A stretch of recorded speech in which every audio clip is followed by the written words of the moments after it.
First off, I don't know if you can hear anything in the background. I can, but I don't know if the mic is picking it up. Mary's downstairs playing some Xbox, and I'm pretty sure she's got it cranked up pretty good. Good for her. So today's video, a little different. I don't usually do any kind of reviews for TV stuff. This one I kind of had to. Coming up.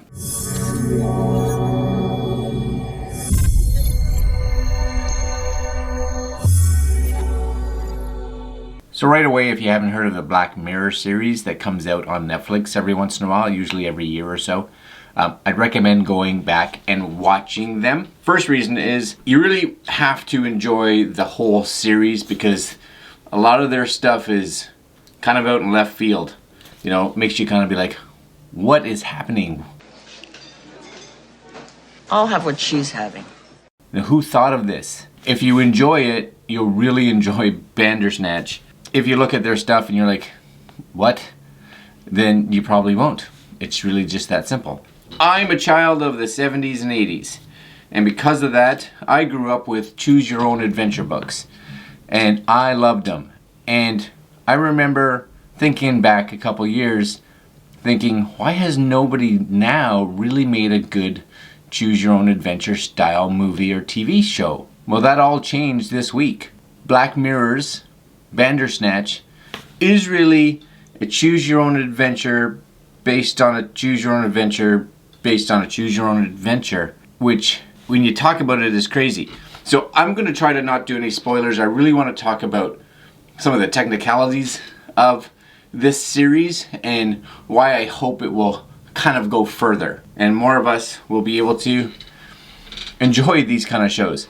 So first off, you need to make sure you have a device that's compatible. I tried first on our 4K Apple TV. That was a no. I looked at it on my iPhone. Lucky enough, yes, it would work, but I didn't want to watch it on my iPhone. So I went to my computer. Yes, so MacBook. It would work there as well. Again, not quite big enough screen. Then ended up on my smart TV. Nope, no go. And last but not least, ended up on my Xbox One, which did work. So that's where we ended up watching it, was on our Xbox One. So it does say most consoles should have problems. Smart TVs, probably not. Some smartphones, I think some of the Android phones are actually having problems, if not all of them, because Netflix has to be updated. And of course, a lot of set-top boxes, including the Apple TV, doesn't have the ability. Now I'm a little sad about the Apple TV because it's 4K and the remote should be able to pull it off, but I'm guessing because maybe of a codec somewhere that's the issue. So really, you do want to possibly have a console if you want to watch it on TV. The other thing you could do is, for those of us with an iPhone, is that we could AirPlay it to our Apple TV, but that's just a lot of two devices just chewing through your network. Okay, so let's talk about the show itself. I really enjoyed it, and we watched it this morning, and so far we have watched it 2.5 times. We paused on our third time because we had just spent so much time on it, and I wanted to kind of come up here. The interaction is really good. So depending on the device you're watching this on, if you are watching this on a computer, it is completely done via your mouse. If you're watching this on an Xbox, for instance, or a console, you're going to be doing it with a controller. Now the bonus of the controller, which I really liked, at least on the Xbox One, was that before a decision came up, the controller would start to vibrate, so you kind of knew that you had to be ready. So a lot of times what I do is I just have the controller laying on my lap, and when it vibrated I knew that I had to get ready, because you only have about 10 seconds to make the decision, so you don't want to not be paying attention, because the decision will be made. What's cool about this TV show / movie is the ability to be able to watch it numerous times. As I said, we've played through it a full 2 times already this morning, and we'll probably watch through it again in its entirety. And both times we did some complete opposite decision making, and a lot of the choices that you think are really minor can play a bit of a role down the road. Even some minor changes in the way that it was filmed.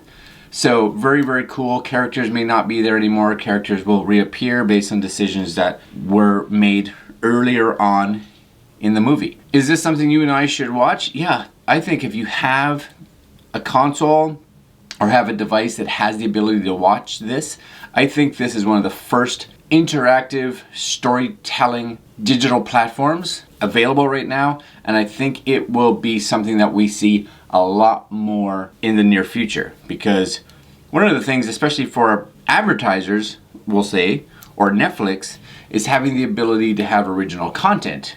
Now, if this was just a straight through linear movie, I would have watched it once, and a good chance I may not have ever watched it again.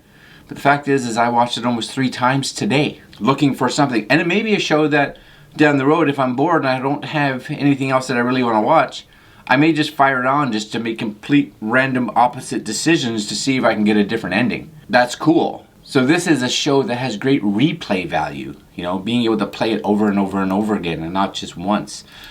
I'm hoping, like I said, that we see more of these coming out on Netflix, but I also hope that we start to see ways for those of us that are content creators to be able to do something like this maybe within YouTube. I think that would be awesome to be able to do a travel vlog, for instance, or any kind of vlogging, to be able to say, hey, this is the hotel that I'm staying on. If you guys would like to join me for breakfast, click here. If you guys would just want to skip that and head over to us while we go to the beach, click on this decision and be able to just move around through the whole thing. Technically, I don't think it's overly complicated. Internet speeds are really fast right now. It'd be cool to see that come down the road. Is the movie filmed well? Really good. It kept my attention from start to finish. The acting seems really good. The editing is really well done. Coloring is really good. You know, a lot of it you can tell it takes place probably in the 80s is what I'm guessing, and it really felt that way. Everything from some of the bookstores that they used to go into, to the headphones, to music choices, all really well done.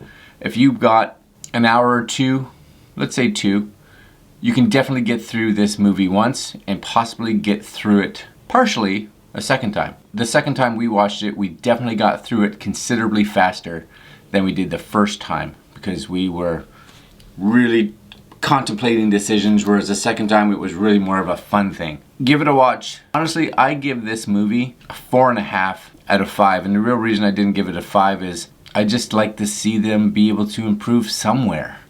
I like to see them go further with this. That's it, my friends. Again, this is a little different for me. This is not really a tech review as in, hey, this is what this light or speaker or whatever is.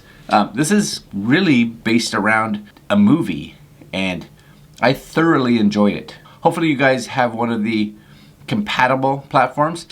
And if you don't, what's funny is that Netflix will send you an email telling you that we're sorry, try it on one of these devices.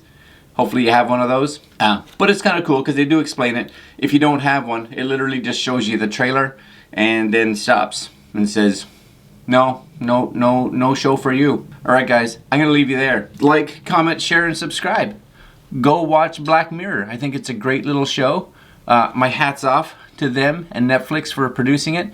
And I look forward to what comes out this year in regards to more interactive storytelling. Gonna be awesome. Alright my friends, we'll talk to you later. Have a great one.